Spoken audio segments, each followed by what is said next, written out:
Joe Hopkins here, and today the title says most nostalgic albums. Now that means nostalgic for me.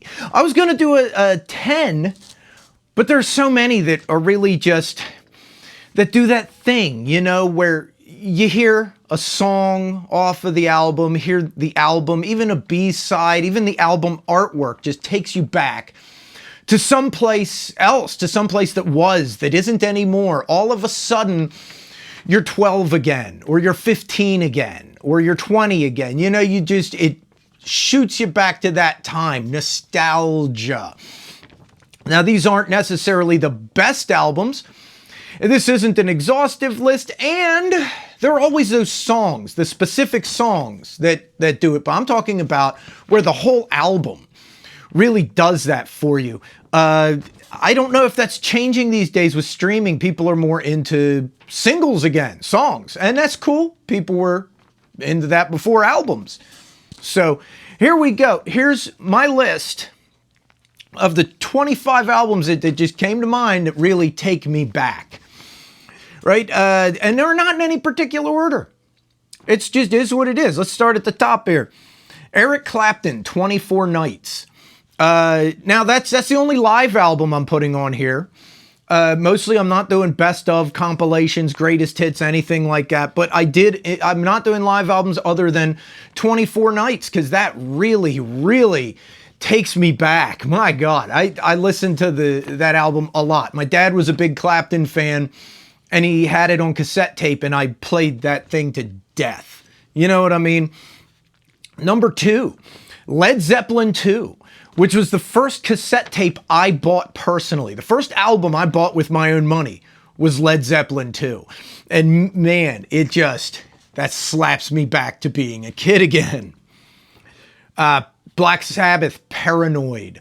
Of all the Sabbath albums, that one really takes me to another place. I remember I can't hear any song on it without instantly being in my room at the age of like 14 again, when I knew of Sabbath, but then I bought one of their albums, and it was Paranoid. Man, that really slapped me for a loop, right? Especially the B-sides, stuff like Jack the Stripper and, Planet Caravan. It really blew my mind. You know what I mean?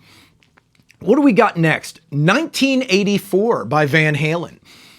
That really takes me back. Just even picturing that album artwork with the angels smoking. Yeah, that really slaps me back in time. And here is one where I actually have 2 by the same band, right? But different singers. For Unlawful Carnal Knowledge by Van Halen. That's another one. That was the second album I bought with my own money. And I played that tape to death. That's back when I just had cassettes. And I used to play that falling asleep. I'd put it on real low and lay down and go to sleep to it. You know, and it just, to this day, anything off that album just really it gets someplace back in my head. You know what I mean? All right, here's one, Public Enemy, Music in Our Message. That was a great hip-hop album, in my opinion. I know a lot of people would say Fear of a Black Planet is better, but that Music in Our Message is one of the first albums I bought on CD. And yeah, that slapped me retarded. I always liked Public Enemy a lot, and then I finally bought one of their albums, and I thought it was great. I played it more or less endlessly for a while. Here's another one that I think is on one of the greatest albums of all time lists, Jimi Hendrix, Electric Ladyland. And that's another one. My dad hit me up to Hendrix. He didn't have any Hendrix left on vinyl, right? My mom and dad, their album collection, they lost a lot of their records in a car accident, and somebody broke into their apartment and stole them when they were young. But my dad told me how great Hendrix was and bought me Electric Ladyland on cassette for Christmas one year. And I couldn't believe what I was hearing. I'd heard Hendrix, but then the stuff they play on the radio and all the other stuff on the album, there's 2 different things, right? There's Hendrix, there's popular Hendrix, and then there's real Jimi Hendrix. And yeah, that blew my mind. blew my mind. Boom. I was just learning guitar at the time. I'm like, my God, that's it right there. Here's another one that's a little bit older. It was from my dad's record collection. He still had a copy of this one. Cream, Wheels of Fire. And when I discovered that in my dad's album collection, I played it. And then I played it again. And then I played it again. Cream, everybody, all the rock and roll dudes love Cream, right? I'm kind of a rock dude. We all love Cream. Cream is, oh man, that was metal before metal, right? Some of it. And then there's all that weird, trippy, hippie stuff, B-side things that are just, they were great. It was great stuff, right? Listen to it. If you haven't heard it, listen to it. Here's another one, Judas Priest, Painkiller. Now, there are a lot of Priest songs I love, but as far as whole albums, Painkiller, just, I bought that, I think it came out in the 90s, and I bought it when I got a CD player. So, like 94, 95, it might have been later than that, I don't know. But I do remember it takes me back to another time and place. I loved that album. And not just the title track, like the whole album, right? That's the last album of theirs that I really loved all the way through. I think it's just absolutely excellent. And from there, after that, I didn't like their stuff as much. I was a huge Judas Priest fan, but post Painkiller is not my favorite Priest, right? All right, John Bon Jovi, Blaze of Glory. If anybody remembers that was the album, the solo album he did. That's why it's not Bon Jovi, it's John Bon Jovi. He did, it was, what was it, inspired by the movie Young Guns 2, which I loved that movie. I loved the Young Guns movies. They were my favorite, it's two of my favorite movies at the time. But yeah, I think that was also one of the first cassettes I bought, was Blaze of Glory. And I still love it. I love the guitar work Jeff Beck did on that album. And a lot of people don't realize that was Jeff Beck. Elton John was on that album too. He got a lot of really good people on there, you know, and it's worth listening to. Very well done album. And it just, a lot of nostalgia for me. Love that one. Here's one that I think a lot of people can agree with. Blizzard of Oz by Ozzy Osbourne. That's one that I remember I had heard, you know, Crazy Train, Mr. Crowley. I thought they were great. And then I was digging through some abandoned cabin in the woods near where we were living at the time. And there were some people that, like, I guess the owners of the property that we were renting, the owners, they stored stuff in these old cabins and the barn and stuff like that. And I found that cassette tape in there, and it was broken. You know how the little fuzzy piece that holds the tape up falls out, and you can fold up a piece of paper and stick it under there and make the tape work again. Well, I found Blizzard of Oz, fixed the tape, and played it to death until I had to buy another copy of it when I got a CD player. I bought it on CD. I still love that album.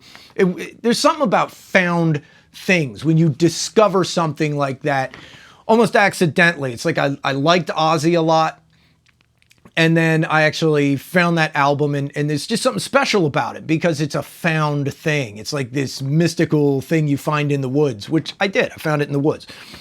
You know? All right. Grateful Dead, Aoxomoxoa. I loved the Grateful Dead, but when I bought the Aoxomoxoa album, that one really, from start to finish, I had to play it over and over again. And that anytime I hear it, it takes me back to the 90s. I know it came out in the 60s. I wasn't alive then, but it takes me back to the 90s when I bought the album and listened to it a lot. Here's another one I found in that cabin in the woods, which is probably also why it has such an appeal, and that's the Allman Brothers Band, Brothers and Sisters. That's not my favorite Allman Brothers Band album, but it is the most nostalgic one. It's the one that always takes me back to a particular time and place. And the funny thing is, the album cover it has that little boy standing in front of the woods at fall. It reminds me of actually the woods that I found the album in. I found that cassette tape in, which is interesting. It's like it's so associated with that particular time and place for me that I can't help but just imagine myself there again every time I hear any of the songs from that album. And I love the song Pony Boy, but it was never a hit, you know, so you don't hear it on the radio. You have to buy the album to hear it. The Rolling Stones' Voodoo Lounge. Once again, I don't know if it's the best Stones album, but it came out at a time in the 90s when I was really, one of my most formative periods of time for appreciating rock and roll music and music in general.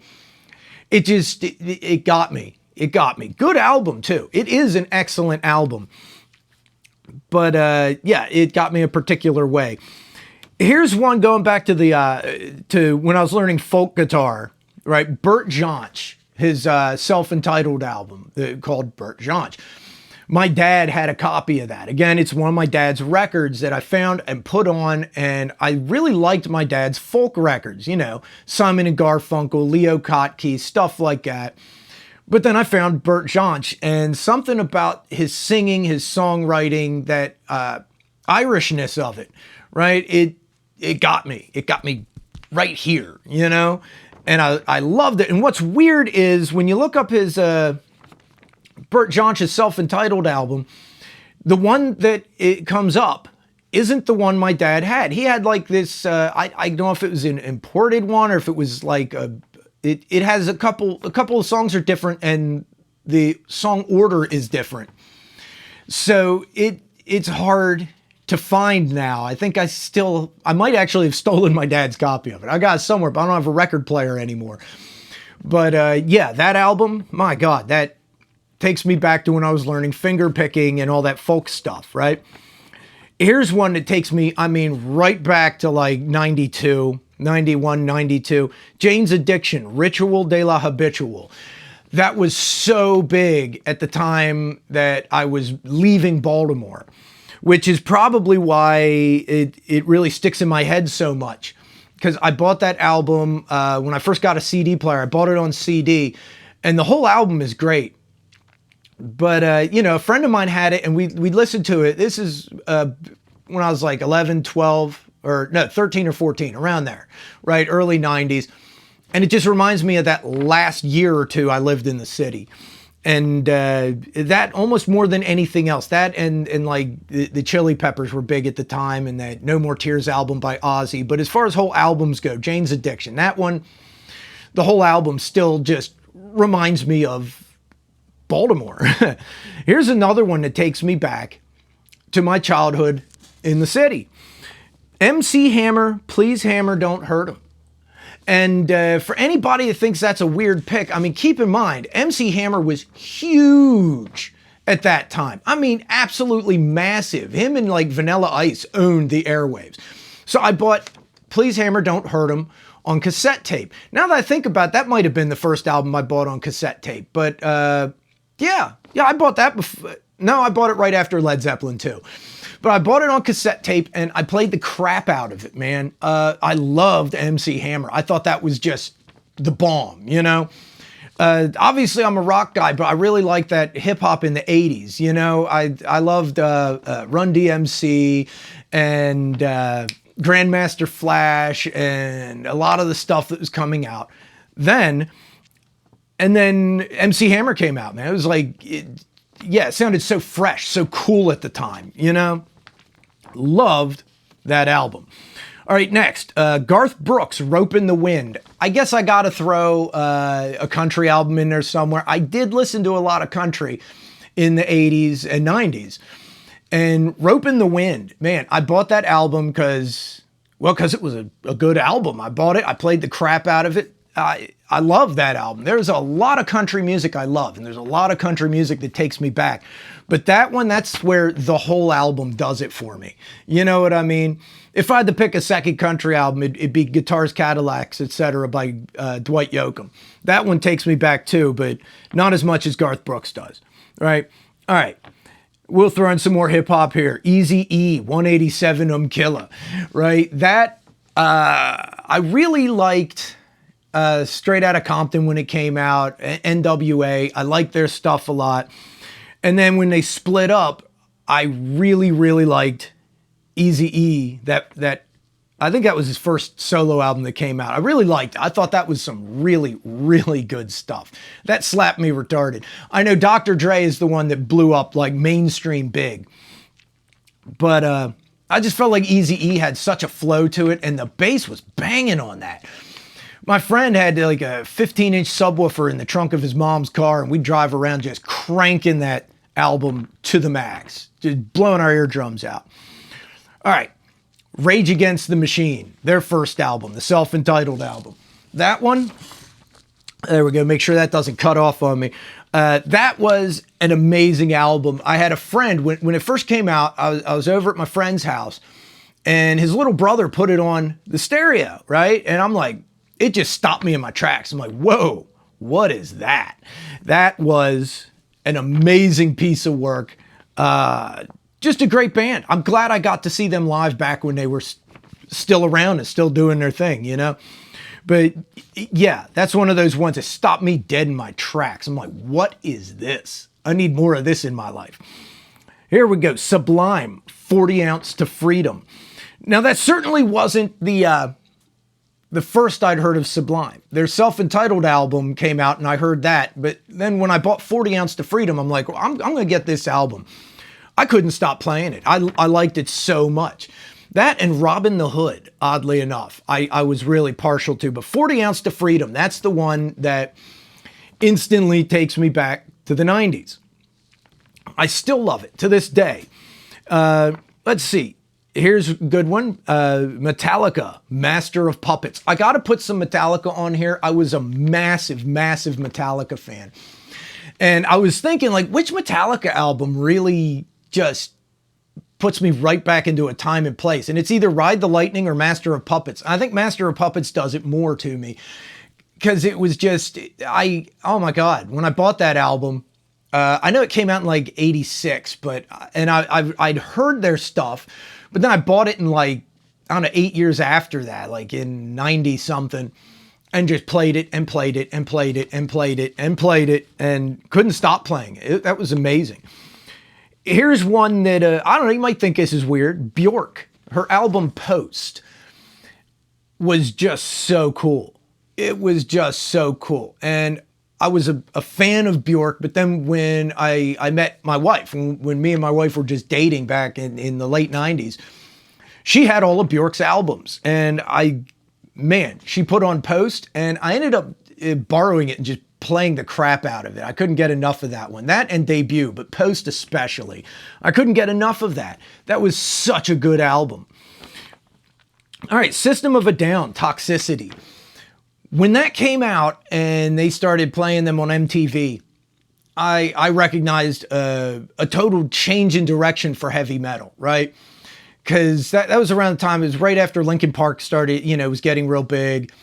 And, Slipknot was just out doing their thing and getting real huge. And I love Slipknot, but I don't think they have one particular album that really slaps me retarded. But I bought Toxicity because I heard the song Aerials on MTV. So I bought the album Toxicity, and I was like, man, this whole album, front to back, beginning to end, is amazing.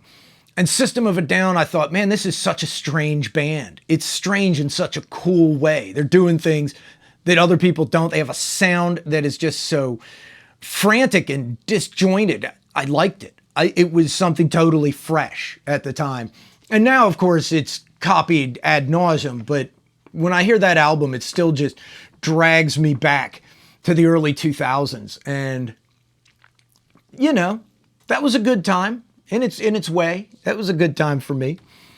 Last but not least, one of the biggest albums, probably the biggest album by one of my favorite bands from when I was a teenager. I loved Kiss, and the album Destroyer just was so cool. I had to play it. I had a cassette tape of it. It's one of those ones I would just put on and leave on. And you know how it would, the tape deck would automatically switch to the other side and then switch back at the end of the tape. I would just leave it on. Put it on, leave it on, let it play. Loved that album. So there you go. 25 albums that take me back. And I know it's a long list, but those are the ones that were like really came to mind. Once I started writing them down, it's hard to stop. I could probably come up with more, but those are the ones that hit my brain the hardest. and are the most nostalgic for me. And, tell you what, why don't you, there's comments down there, tell me what albums do it for you. What's the album? Like if the album or the top couple that really, really drag you back to another time and place. And, they don't have to even be your favorite albums. Like I said, some of those in that list aren't my favorites, but they are the ones that are the most nostalgic. And as I get older, I find that I like them even more because of that nostalgia. It's weird how that starts to work. I get the whole nostalgia kick now. So I'm getting old. What can I say? But yeah, leave a comment, subscribe to my channel, and I'm going to wrap this up. I'll see you guys in the next video, okay? I love you guys. Peace out, baby. Bye-bye.